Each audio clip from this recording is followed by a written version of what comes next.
Welcome back. Well, today we have Ken Post on from Hearing Remedy. Always good to see you, Ken. Welcome. Always great to be here, Ken. Yeah, and today we are talking about health, and particularly brain health, and how that is related to hearing and how not hearing well can affect that, right? Right.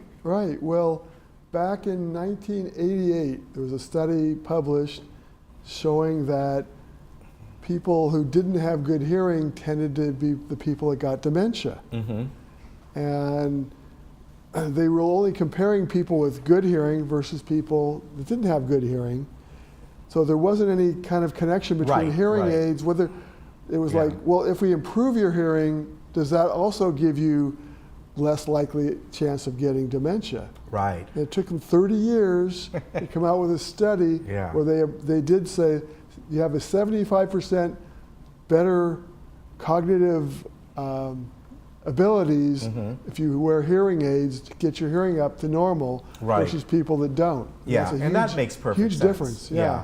So we know that just in general, when people are having maybe early onset dementia or Alzheimer's, one of the things that are often talked about is, keep your brain going, whatever it may be. Yeah. So obviously one of the five senses, if it's not working that well, is going to have a huge impact. It has even a huger impact than just the hearing part because it's so much to do with our social life. Yeah. In terms of people that can't hear tend to kind of shy away from the social interactions, and that's so important to having a lively attitude and having, zest for life. Right, and so obviously getting your hearing checked and seeing if you need that, and it could help people quite a bit. And oftentimes, I know you've talked about this, people tend to, they may not know, or they may know they're not hearing that well, but they pretend like they are, right? Yeah, yes. They're the last ones to really think people notice, but people notice right away. You're smiling maybe when someone's when somebody's saying it's not a not so smiley story. Yeah. Or you laugh when it's not appropriate, or you don't answer a question because you didn't hear that well. Right. People notice that right away, and so you're not really fooling anybody but yourself.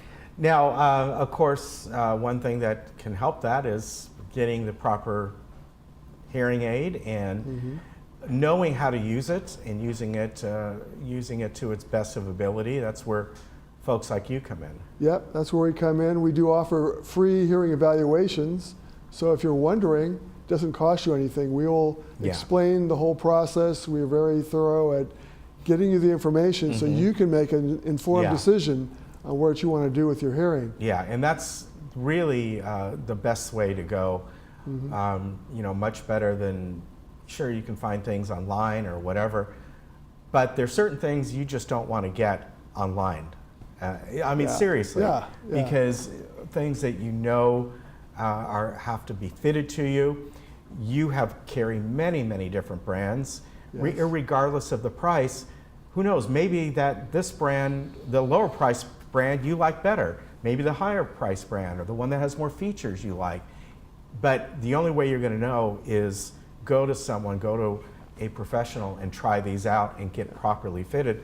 And you've told me it can be, maybe 3, 4, 5 weeks before they kind of settle in and during that adjustment period. You're not going to get that for something you get online. No, and I did a count actually the last week about how many adjustments there are in a hearing aid. There's 240, seriously? Over 240 adjustments, and of those adjustments, there's about 14,000 perturbations on that. Yeah. So that's it's not a guessing game. It really takes some thought and some work with people to get that adjusted right. Right.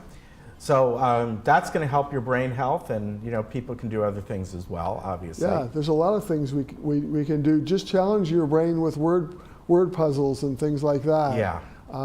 Eating well, being social, getting together with friends, exercising. Exercising is good for your brain. Right. It's good for your ears. Your cochlea needs a lot of blood, and it's good Yeah. for your whole body. Right. So just getting good exercise, like our mom said, getting good sleep. Yeah. That helps for us, helps with our brains.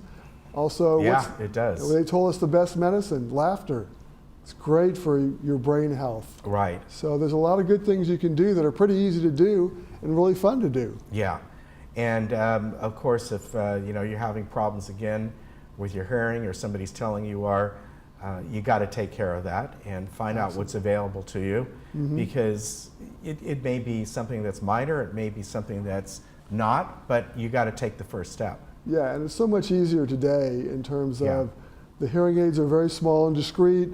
The fittings are much easier to do. There's not so much custom. They're much more comfortable.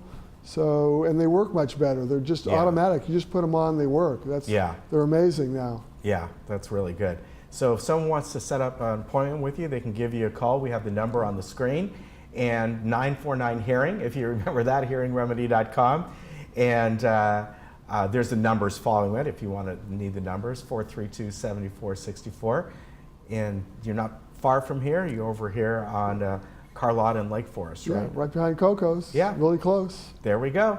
Good to see you. Good to see you. Take care, Ken. Okay. We'll be right back.